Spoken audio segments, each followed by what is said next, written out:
We're basically just building by building.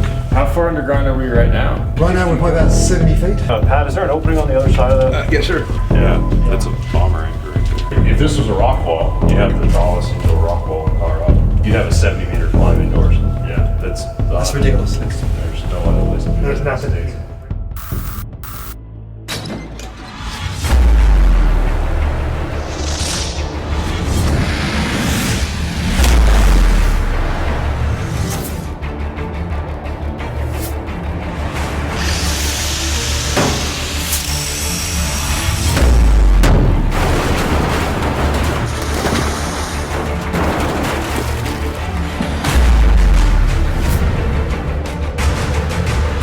In the empty valley, they built a giant, and they gave it the name of a giant in Greek mythology, Titan.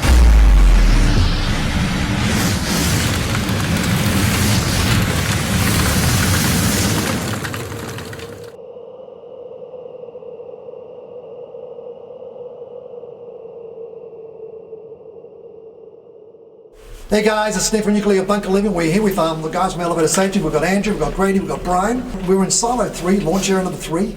And the plan is we want to rappel all the way down to the bottom of silo 3. Never been done before. And we want to give you like an entirely new perspective over here. So put the guys in here. These guys do this professionally.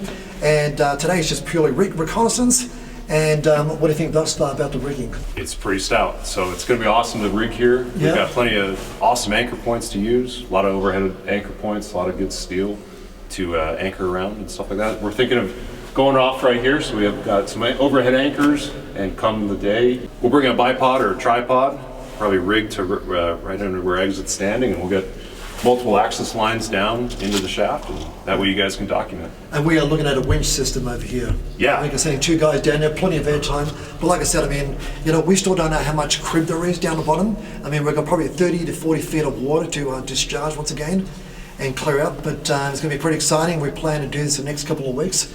Once we meet up again, we're going to rendezvous back here, and it's going to be pretty exciting. Yeah, it's going to be awesome. But you can see how much we've actually drained already. Another 30, 40 feet, and the idea is for us to get down there as possible, you know. And if it's groundwater coming up, is that what we got going on? Yeah, pretty much. Pat, is there an opening on the other side of that? Yes, sir. We could wrap through that whole structure and just use that. Yeah. Well, I'm liking that. If we can pass, you know, wire slings and anchor straps through. That ain't going anywhere over there. Yeah, that's a bomber anchor right there. We got plenty of anchors. Yeah, so we would either keep looking for overhead anchors or bring in a tripod or a bipod, so it's like its own artificial high point here, so we can clear the edge, and then we'd be rigging up here, have our throw distance so to haul anybody back up as well. So you could get the feel of rappelling yourself, but you'd be on a contingency system. So if you had a failure or incapacitated or whatever, we simply just change over and raise you up from topside. Perfect. Probably have 300 feet of rope here.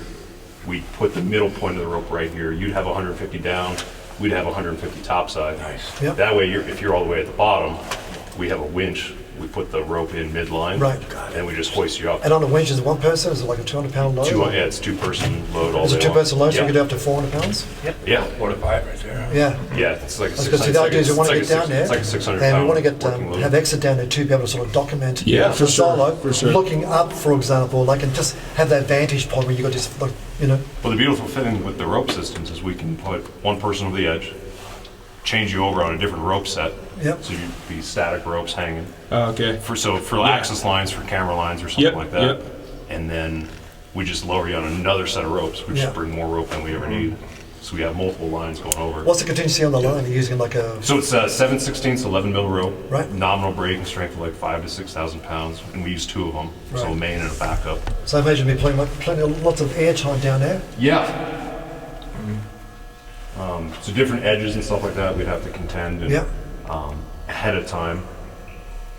You know, do a preliminary rappel, Yeah. maybe put some edge protection as needed, or completely divert it through different means ahead of time, and then when the filming process, you know, we go over one clean shot For sure. once we've mitigated some of the edge potential down there. Awesome. So you said you climbed out, like free soloed out there? Okay, let's do this.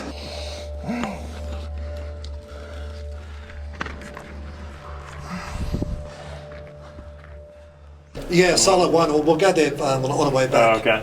That one's got, the water's pretty much flush where you are right now. Okay. And, Which was this was too. yeah, but that water's somewhat dubious. We don't jump into that one. This was our, neighbourhood swimming pool for a while. Yeah. So after the reconnaissance in Silo 3, now we are off to Silo 1, the very same one I did that freestyle climb all the way up to the catwalk. How far underground are we right now? Right now we're probably about 70 feet. Oh, okay. Yeah. Yeah, which extends all the way down here. You guys see all those lifting tabs, lifting eyes? Yeah.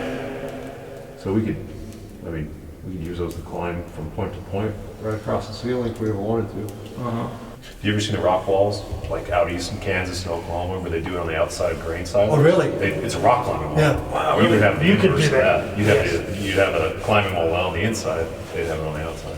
Yeah. Temperature controlled year round. You Yeah. can do it anytime they want. That'd be awesome, man. Yeah. That's a really good idea. Yeah. Oh, totally.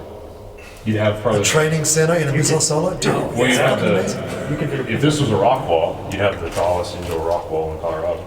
Yeah. And you'd Well, have think of the you'd marketing just on that. Yeah, Missile yeah. silo, the whole historical thing, You'd have a 70-meter climb indoors. Yeah. That's ridiculous. There's no other place to do There's that in the nothing States. remote. That's a climate control situation. That's control. nice. Yeah, absolutely. So with the adventure. 24/7, like all 365. Yeah. So are these panels that are kind of peeling off? Yeah, that's the bottom of the other silo doors. Is that metal? Yeah. Yeah. Is that about Metal. Oh, okay. Yeah. It's either a quarter inch or half inch A steel. little bit of. Just a small. That'd be crazy when that comes off. We're going to start with silo 3. Yeah. So basically, there'll be scaffolding set up, and all the walls will be stripped of the metal and all the piping. Okay. And at that particular point, we'll have, once we've mastered the engineering and getting the other access portal doors and the other caulk in there, we'll open up that and then be able to hoist all the metal out, So that's a whole other use for rope access. Yeah, work. absolutely. Instead of scaffolding, we do it all on rope. Yeah. That That's way what I you was can get thinking. all your points and. Saves a lot of money on scaffolding. What kind of rigging we would use to actually rappel down and cut the metal off the walls here? So instead of scaffolding, Instead of utilizing scaffolding, all the yeah, harness to cable- rappel, to be hanging and moving around the outside of the inside of the silo itself and cut the metal out. So I was asking them what type of rigging we would use, or if it was even possible, because using cutting torches and all, you want to be safe up there, not cut yourself loose. So anytime we're doing kind of like exothermic cutting with torches and stuff like that, what we can do is we would put on like an FR rated harness, so flame retardant material. We'd still use synthetic ropes, but depending on how far or how long of a cutting torch handle we're using, you'd obviously want one, some sort of At jumper. least a 4-footer, right? Yeah, so a 4-footer so you can Demo, stand away demo. from your cut. We'd probably put you on a 6-foot sling, lead, so a jumper, 2 of them, one for main, one for backup. So the synthetic ropes or high temp ropes like a Technor or Nomex rope would be up above. You'd have a length of steel sling in between you, and then you'd be in your harness with a work seat, so Yeah. you could hang there comfortably. Yeah, that's beautiful. Go out, make your connection, do the sling load, put tension on the whatever device you're using to hoist the load away. Make your cut, making sure it would swing away cleanly From you, yeah. from you, and then you'd be hanging on your ropes. But in order to then to be working comfortably, you'd have like a positioning device to any of these cable trays, nothing super structural, just to hold your body weight away. Or so, That's actually so there you'd you be go. on a structural rope Absolutely, so system, you can pull yourself out. anchor in here temporarily. Got it. Yeah, no, that's great. And then you'd be working your torch or demo saw or angle grinder or something absolutely, like that. absolutely. Yeah, but I thought about that a lot because I thought about using if you could use a cable or not. Because like I said, if you're using a cutting torch and you actually just come across your rope, man, you'd be gone. Oh yeah. Yeah. So yeah, that's good. So after the mini winter, guys, Pat's going down to check on the water pumps. Now understand this, we have over 4.5 million gallons of water in the complex. We have over 17 independent buildings. So we burn through a lot of water pumps and well pumps over and over again. Is that all the water? Yeah. Look what you call it. So this one is not, it's not working? No, this one doesn't work. Okay. Brand new.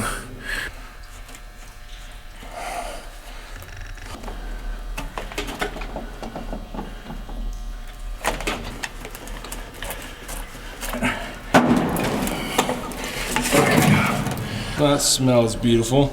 Yeah. Smells like ass. So that's the adapter you put on the other one? Yeah, well, I'm looking at it. See, that's a 2-inch hose too. Yep. Yep. Yeah, way better. Sick. So I can run a 2-inch hose off that. Yep. From there down, add what I need to, and we can have a good 2-inch flow, you know, coming out of here. Yeah. Run the 2-inch pipe into that bigger chamber down there and fill it quick. So we want a bigger 2-inch hose. I'm gonna have to go buy a little more to make sure we get down deep enough. It should be easier on the pump too to have a 2-inch flow than a 1-inch flow and all that pressure. This one will turn into a water fountain.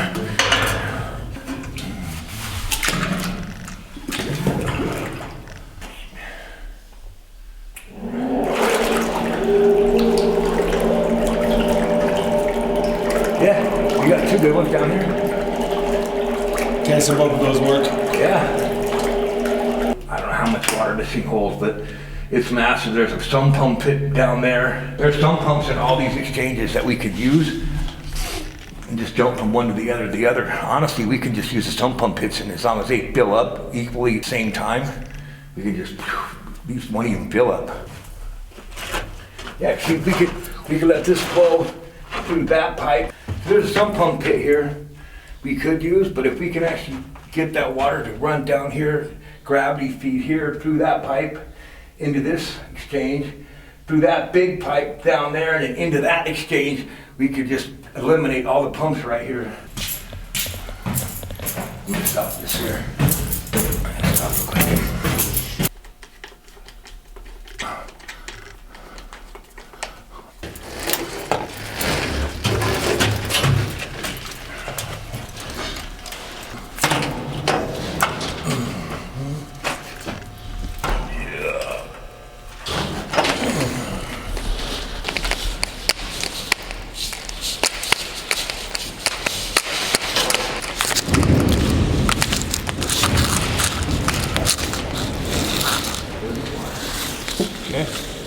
We just ran this well pump over the top of this pipe because last time when we ran it, we just hung it over the edge right here and it snapped the cord.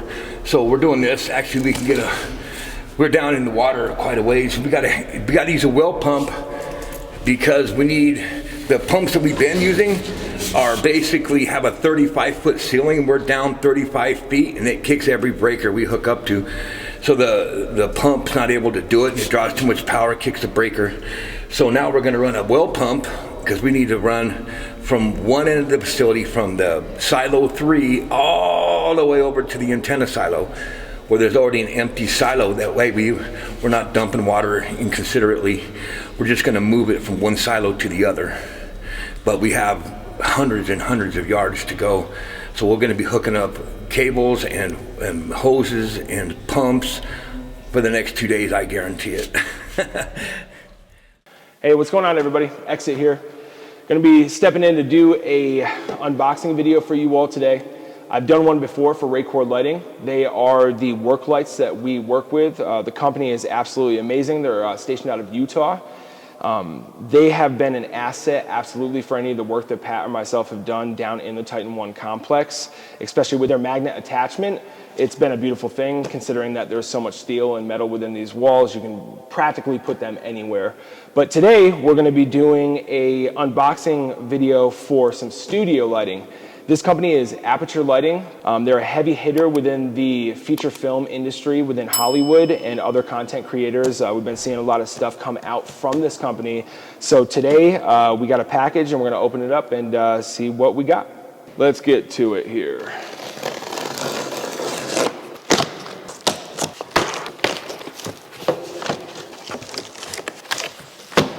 Wow, heavy duty casing. Check this out.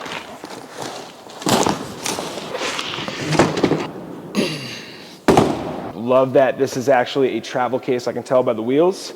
No one wants to be lugging these around in an airport, I can assure you of that. So let's take a look and see what we got inside.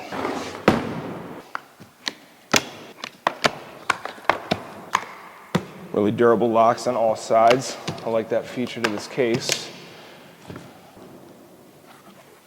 Okay, right off the rip, I gotta say that this is absolutely a quality build for the case itself.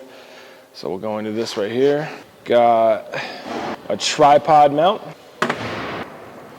Got some cables, a couple more cables, power supply cables, and the module to the actual light. Really good quality. Love the look too. Side, and now the light. Really durable, very heavy. Okay, there's the light. Super solid looking, so you can see on the back.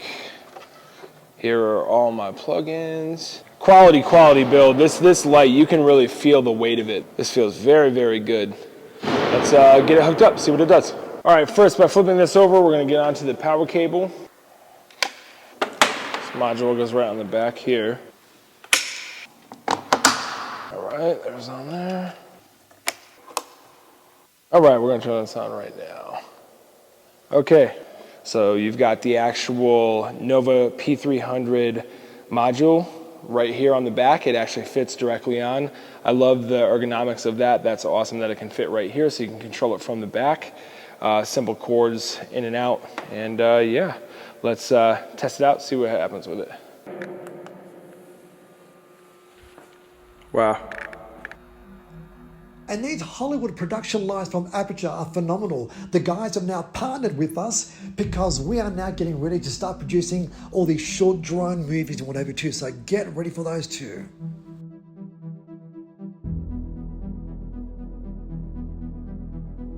So this is the SR3, the ultimate in light tower and fixed lighting. 125,000 lumens of pure illuminating happiness. And thank you to Rappel once again.